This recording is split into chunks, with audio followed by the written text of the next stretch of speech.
ఇదంతా నా వల్లే జరిగింది. కళ్ళు మూసినా తెరిచిన చంద్రికనే కనిపిస్తుంది. Download and subscribe to ETV Win.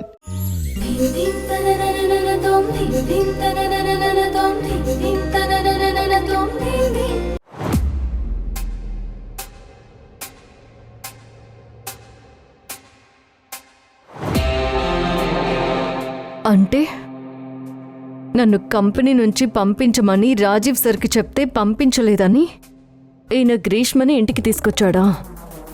ఈ విషయం విన్నాను కాబట్టి సరిపోయింది. లేదంటే రాజీవ్ సార్ అసలు చెప్పేవారే కాదు. ధ్రువ సార్, ఆట మీరు మొదలు పెట్టారు కదా, నేనెలా ముగిస్తానో చూడండి.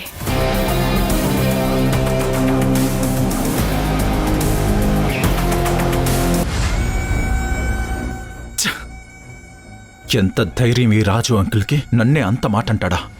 కూతుర్ని తీసుకొని వస్తే నా కాళ్ల దగ్గరకొస్తాడు అనుకున్నాను. వసుంధర్ని పంపిస్తాడని ఫిక్స్ అయ్యాను. రివర్స్లో నాకే వార్నింగ్ ఇచ్చాడు. అసలు గ్రీష్మ నిజంగా ఈయన కూతురేనా? దేవుడా, ఈ వసుంధర అంత తొందరగా వదిలేలా అనిపించట్లేదు. గ్రీష్మని పెళ్లి చేసుకునైనా దాన్ని ఇంట్లో నుంచి తరిమేస్తాను.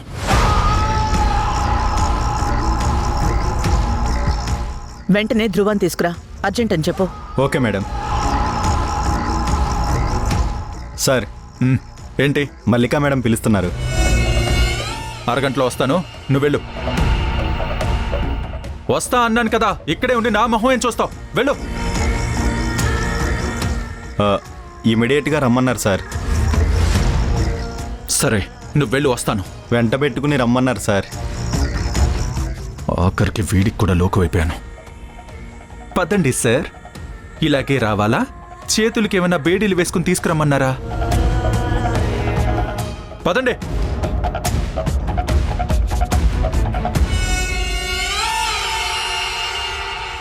మీరిక వెళ్ళండి మేనేజర్. Okay madam.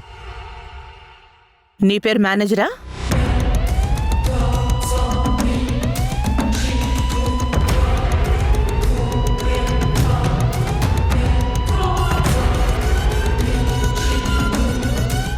చెప్పుమా. కూర్చో.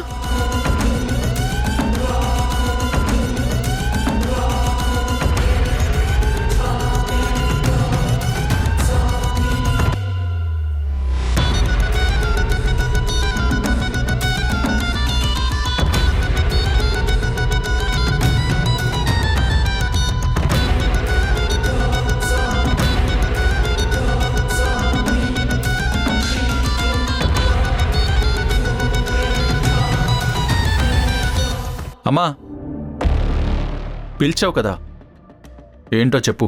ఇప్పుడు నేను చెప్పబోయేది నీకు అమ్మగా చెప్పడం లేదు, ఈ కంపెనీకి ఎండీగా చెప్తున్నాను. గత 6 నెలలుగా నీ పర్ఫార్మెన్స్ అంతా చెక్ చేశాక కంపెనీ ఒక డెసిషన్కి వచ్చింది.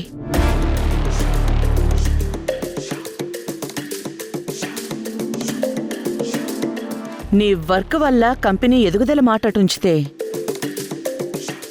ఇబ్బందులు మాత్రం బాగానే ఫేస్ చేసింది. ఈ టైంలో కంపెనీ నుంచి నిన్ను వైస్ చైర్మన్ పోస్ట్ నుంచి తొలగించమని బోర్డ్ ఆఫ్ డైరెక్టర్స్ అందరూ భావిస్తున్నారు.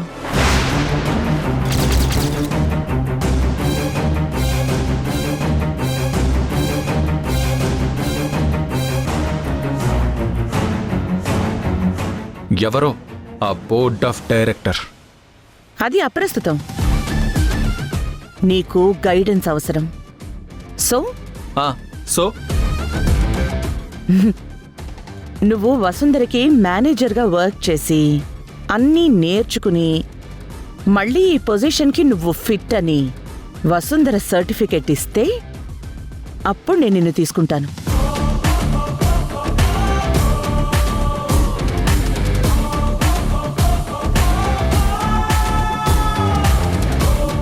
అమ్మా, దీనికి నేను ఒప్పుకోను. అయినా తను నా పొజిషన్ డిసైడ్ చేయడం ఏంటి? నీకు నేను ఆప్షన్ ఇవ్వడం లేదు ధ్రువ. నా డెసిషన్ చెప్తున్నాను. నీకేమైనా ప్రాబ్లం ఉంటే బోర్డ్ మీటింగ్ పెడదాం. అక్కడ ఓటింగ్ని బట్టి డెసిషన్ తీసుకుందాం.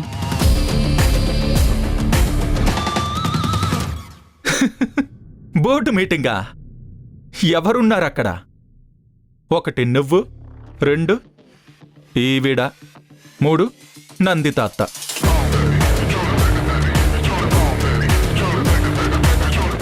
ఆ ఓట్స్ ఎవరికి పడతాయో నేను ఊహించగలను.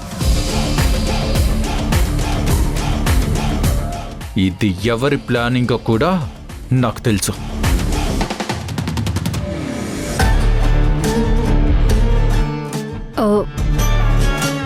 మేడం, మీరు అసైన్ చేసిన వర్క్ కంప్లీట్ అయింది. నేను వెళ్తున్నాను.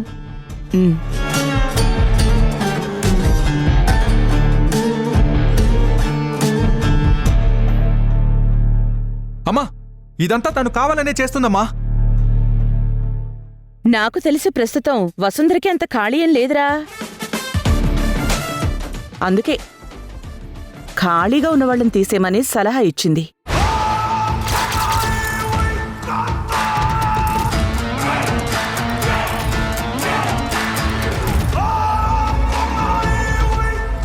అమ్మా, నీ నిర్ణయాన్ని నేను ఒప్పుకోవడం లేదు. మంచిది, రేపటి నుంచి కంపెనీకి రాకు. నీ క్యాలిబర్ని బయట ప్రూవ్ చేసుకుందా. ఒకవేళ ఇక్కడే కంటిన్యూ అవ్వాలి అంటే నీ అపాయింట్మెంట్ లెటర్ కార్తిక్ దగ్గరుంటుంది. అతని దగ్గరికి వెళ్ళి లెటర్ తీసుకుని జాయిన్ అవ్వు.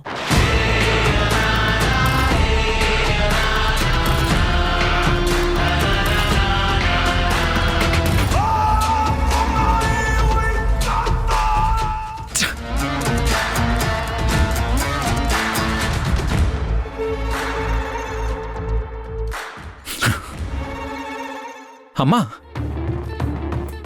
నేను వాడి దగ్గర అపాయింట్మెంట్ తీసుకుని జాయిన్ అవ్వాలా? అమ్మా అమ్మా, నువ్వు మారిపోయావమ్మా. నువ్వు మంచమ్మవి కాదు. ఒప్పుకుంటున్నాను, నేను నిజంగా మంచమ్మని కాను. ముందు నుంచి నిన్ను సరిగ్గా దండించి పెంచుంటే ఈరోజు ఇలా తయారయ్యేవాడివే కాదు.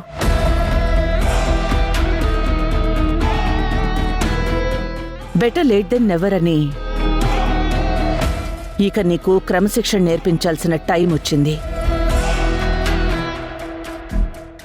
ఇప్పటిదాకా అమ్మ ప్రేమని అవకాశంగా మార్చుకుని ఆడిన ఆటలు చాలు ధ్రువ. ఇకనైనా బుద్ధిగా ఉండు. ఇదే నీ ఫైనల్ డెసిషనా? పర్ఫెక్ట్. వసుంధర ఏ వర్క్ చేసినా పర్ఫెక్ట్గా చేస్తుంది ధ్రువ. ఒక్క మిస్టేక్ కూడా లేదు. ఇదే ఫైనల్ చేసి సెండ్ చేస్తున్నా.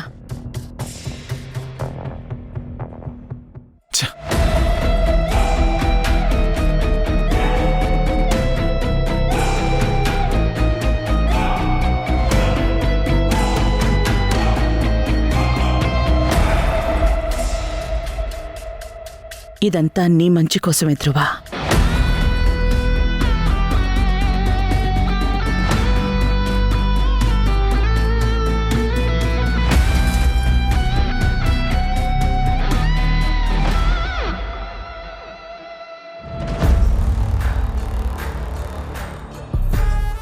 ఏంటే, నీ కింద నేను మేనేజర్గా చేయాలా? కూలి దాన్ని తీసుకునొచ్చి నెత్తి మీద పెట్టుకుంటే ఏమవుతుందో మా అమ్మకి త్వరలోనే తెలుస్తుంది, నాకు తెలిసినట్టు.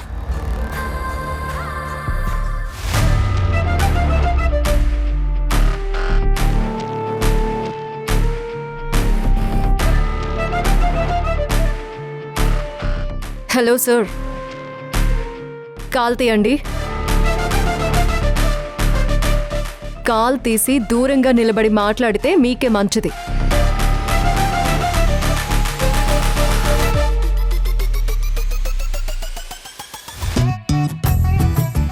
That's better.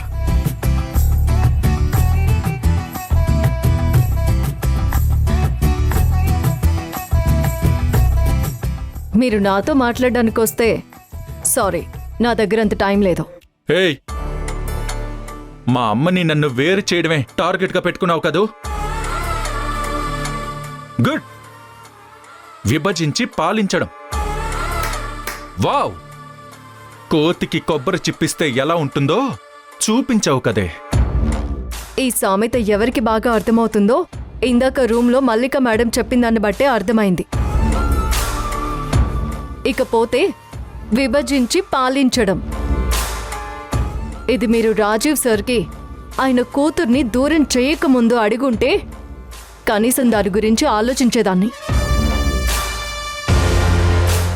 ఇప్పుడు మీరు చెప్పే సమాధానం కూడా నాకు అవసరం లేదనిపిస్తోంది. నీకెందుకు అనిపిస్తుందే? నాకు అమ్మకి మధ్యలోకొస్తే ఎలా ఉంటుందో సిచ్యువేషన్ ఫేస్ చేయడానికి రెడీగా ఉండు. ఎప్పుడైతే ఈ ఇంట్లో జరుగుతున్న గొడవలకి వేరే ఇంటి అమ్మాయిని బలి పశువుని చేసి తీసుకొచ్చారో అప్పుడే నాకు మీ మీదున్న కాస్త గౌరవం కూడా పోయింది. అన్నింటికి సిద్ధపడే ముందుకు వెళ్తున్నాను. నాకు చూడాలనుంది ఇంతకంటే మీరు ఇంకెంత దిగజారుతారా అని. And now you may leave. ఏంటి, నా ఆఫీస్ నుంచి నన్ను వెళ్ళమని ఇండైరెక్ట్ గా చెప్తున్నావా? లేదే, డైరెక్ట్గానే చెప్పాను. ఆఫీస్ ఎవరిదన్నది ముఖ్యం కాదు. ఈ సీట్లో ఉండి ఎవరు ఎలాంటి డెసిషన్ తీసుకుంటున్నారన్నదే ముఖ్యం. అందుకే నేను కూర్చొని మాట్లాడుతున్నాను, మీరు నించొని వింటున్నారు. సమాధానం సరిపోయిందా? ఇప్పుడు వెళ్తారా? ఎక్స్క్యూజ్ మీ, ఇది ఆఫీస్ ప్రాపర్టీ. మీ ఇష్టం వచ్చినట్టు బిహేవ్ చేయకూడదు. ఓకేనా మేడం?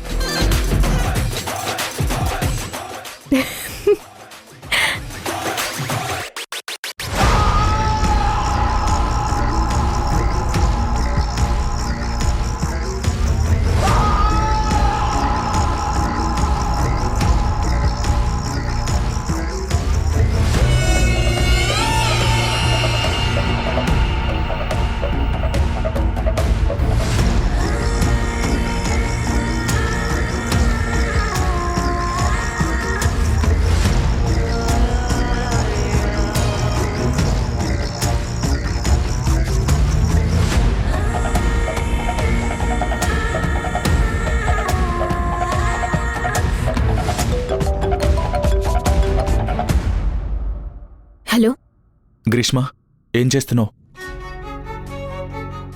ఏం లేదు, గదిలోనే ఉన్నాను.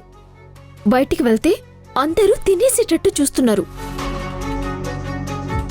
తిన్నావా?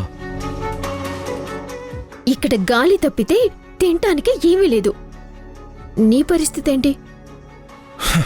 నన్ను గాలి కూడా పీల్చకుండా చేస్తున్నారు. సరే, నువ్వు రెడీ అయ్యుండు, రెస్టారెంట్కి తీసుకువెళ్తాను. మనం బయటకు వెళ్ళి ఏదన్నా తిందాం. ఇంట్లో 2 కూరలైతే బయట 10 కూరలు. వీడి పోలిక చండాలంగా ఉంది. ఇంట్లో వండుకునేవాడికి 2 కూరలు, బయట అడుక్కునేవాడికి 60 కూరలు అన్నట్టు. ఛ! హలో గ్రీష్మ, లైన్లో ఉన్నావా? Hello hello. ఆ, లైన్లోనే ఉన్నాను. నువ్వు నన్ను ఫస్ట్ టైం బయటికి తీసుకువెళ్తానన్న ఆనందంలో మాటలు రావటం లేదు. సరే, లంచ్ తర్వాత నీతో చాలా డిస్కస్ చేయాలి. నేను రెడీ అయి నీకోసం వెయిట్ చేస్తూ ఉంటాను. అవును, ఏం డ్రెస్ వేసుకోవాలి? గ్రీష్మ, నువ్వు ఏం వేసుకున్నా బాగుంటావు. ఫాస్ట్గా రెడీ అవ్వు. 1 సెకండ్. ఒకవేళ లేట్ అయితే డైరెక్ట్గా రెస్టారెంట్కి వచ్చేసి, సరేనా? సరే, అరగంటలో రెడీగా ఉంటాను.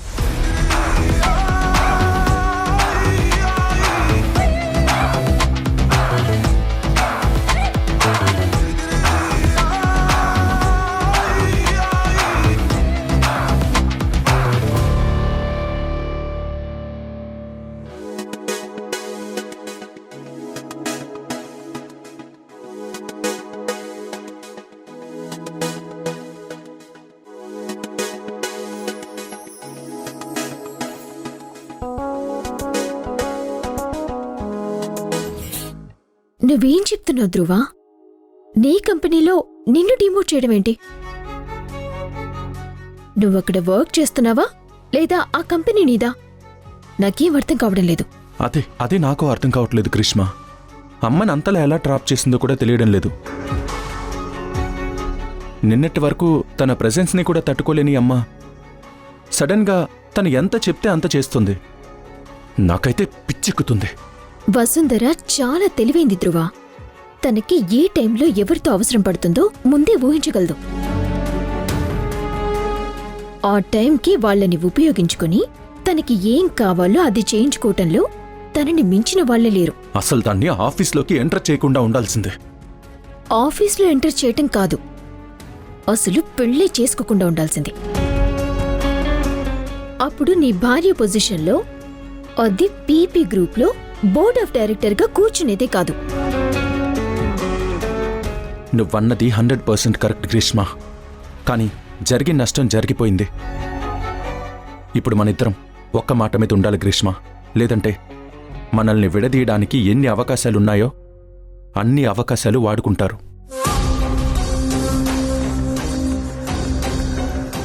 నీ పరిస్థితి ఇలా అయిపోతే నాకు ఆ విషయం అర్థమవుతుంది. ధ్రువ, నువ్వు ఎలా చెప్తే అలా వింటాను. Sir, order please.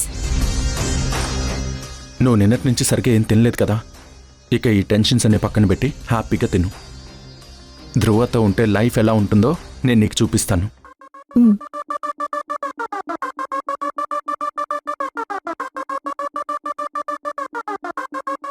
ఓకే త్వరగా సార్. తీసుకురండి. ధ్రువ, ఇన్నెందుకు? తినలేము. గ్రీష్మ, నువ్వు ఎంత తింటావో అంతే తిను. నీకేంటి బాబు, బార్న్ విత్ గోల్డెన్ స్పూన్. మేము మెనూ కార్డ్ పట్టుకుంటే ఫస్ట్ పక్కన ఉన్న రేట్స్ చూస్తాం. చెప్పాను కదా గ్రీష్మ, ఇప్పుడు నువ్వు ఉన్నది ధ్రువ ప్రతాప్తో. నీ థాట్స్, నీ లైఫ్ మొత్తం మారిపోతుంది. చిన్న లైఫ్ గ్రీష్మ, ఎంజాయ్ చేద్దాం. చాలా రోజుల తర్వాత మళ్ళీ పాత ధ్రువని చూస్తున్నట్టుంది.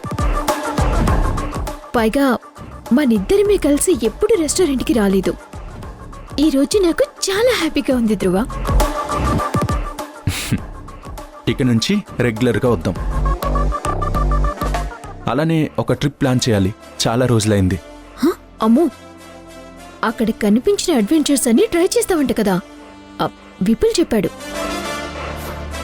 అయినా నీ లైఫ్లో ఒక బెస్ట్ ట్రిప్ చెప్పు.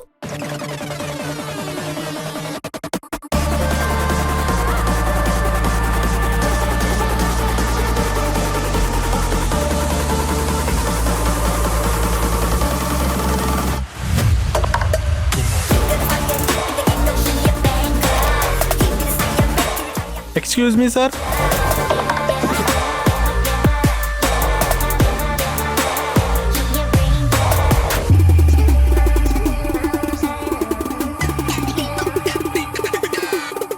తిను గ్రీష్మ.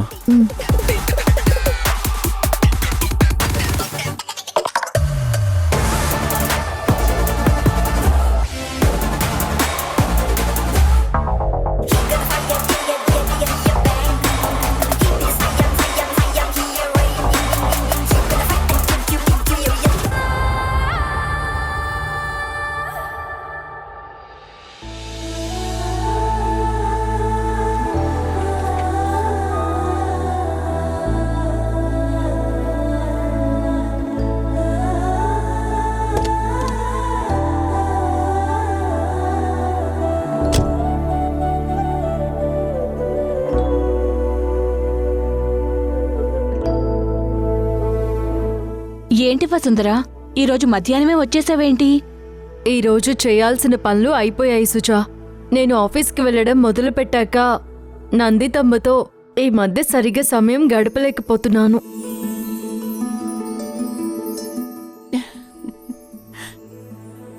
అందుకే ఈరోజు తొందరగా వచ్చేసాను.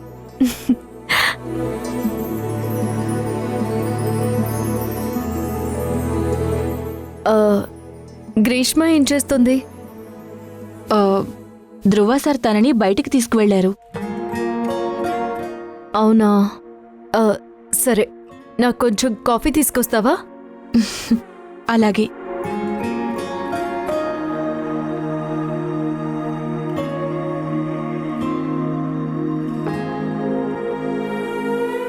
రాజీవ్ని ఆఫీసులో కలిసావా? ఎలా ఉన్నాడు? కొంచెం దిగులుగానే ఉంది నందితమ్మ.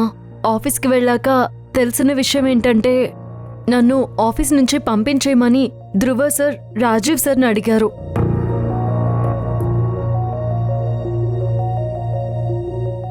అందుకు రాజీవ్ సార్ ఒప్పుకోలేదని గ్రీష్మని ఇంటికి తీసుకొచ్చారు.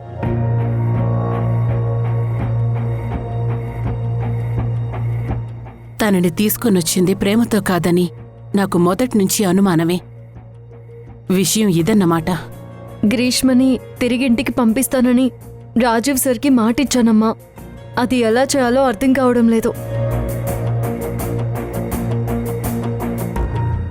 నిన్న నువ్వు ఇది నా ఇల్లు అని తీసుకున్న హక్కు, నా భర్త అని గ్రీష్మ బెదిరించిన తీరు అలాగే కొనసాగించు.